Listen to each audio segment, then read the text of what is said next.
You are about to hear the Edwood Story. This is one of my favorite stories to tell. This story is actually about me. The Edwood Story is completely true as I remember it.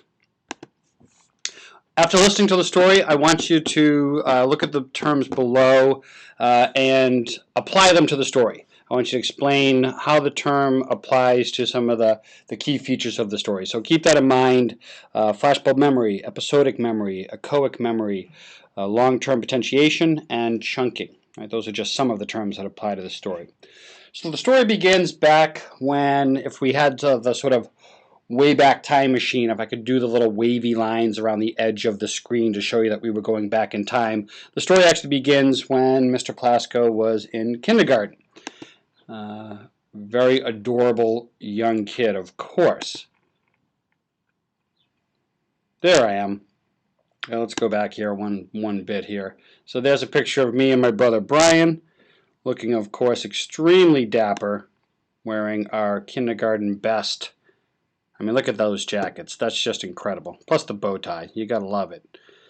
Well, when Mr. Plasko was in kindergarten, of course, he was learning to write like all children are.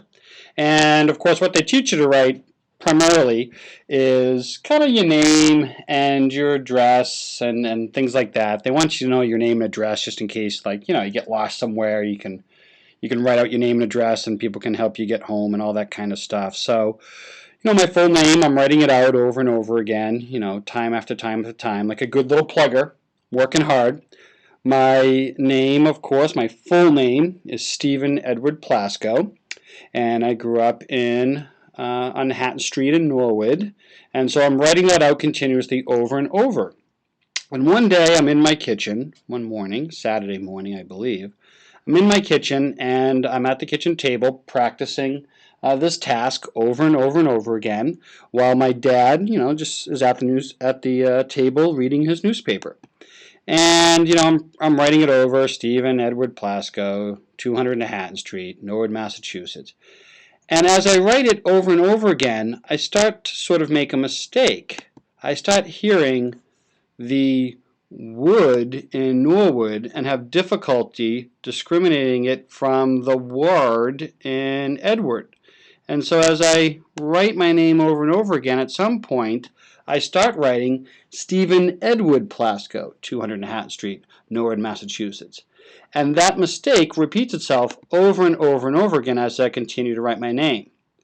Now, seeing that I'm doing such great work here, I, of course, quickly ask my father, hey, look at what I'm doing here. Is this right? Is this right? I think I've got it correct. And, of course, I probably didn't say correct. And, of course, my father, being busy and trying to enjoy his Saturday morning of newspaper reading, gives me a cursory look and says, oh, yeah, that's right. Good job. Nice job. Way to go.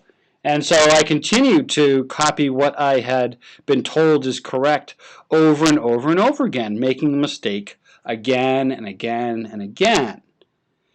Now that's kind of where the story ends, because very rarely beyond this task in kindergarten do you write out your full middle name. You maybe put the initials. So I think any other times that I had to write out my name for many, many years, it would be Stephen E. Plasko. And of course, the sound between saying Edward and Edward isn't that distinct. So it doesn't really come up as any sort of issue for me. Of course, fast forward the story into the fall of 1992, when Mr. Plasko is now a senior, looking very dapper in his senior picture, and has begun the task of applying to colleges. And all of a sudden, very interestingly enough, in the college application process, they start to ask you to write your full middle name. And so, of course, I set out on the task and wrote out my full middle name, Stephen Edward Plasko. And there you go. That's how the name appeared on all my formal applications as I applied to various colleges. So, of course, I end up getting into college and attend college for 4 years. And the story goes a little bit further here. So now the story has been fast forwarded to the spring of 1997. I've completed my 4 years. I'm all set to graduate on time. Very excited. And the college sends you a little card. You'll find this out probably in a few years. The college sends you a little card, and it has the name that they have formally for you, and they ask you, how would you like your name to appear on your college diploma? And there it is, just as I wrote it on my application 4.5 years prior, Stephen Edward Plasko. And I said to myself, you know what, that looks classy. That looks nice. When do you see the full name written out like that? That's what I want on the diploma. The full three names, Stephen Edward Plasko. So I checked off the box as is, no changes, and sent it back in to the administrative office so that they could print up diplomas.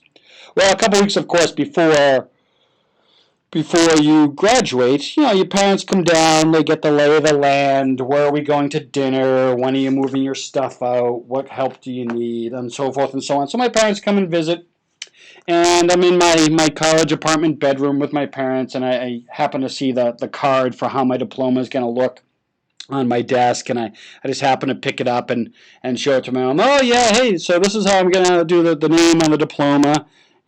Sort of just an off comment. She looks at it, and she immediately gives me that look that only a mother can give, where she completely is looking at you as if you are a complete moron. And she asks me, what's with your name? What your name is spelled wrong.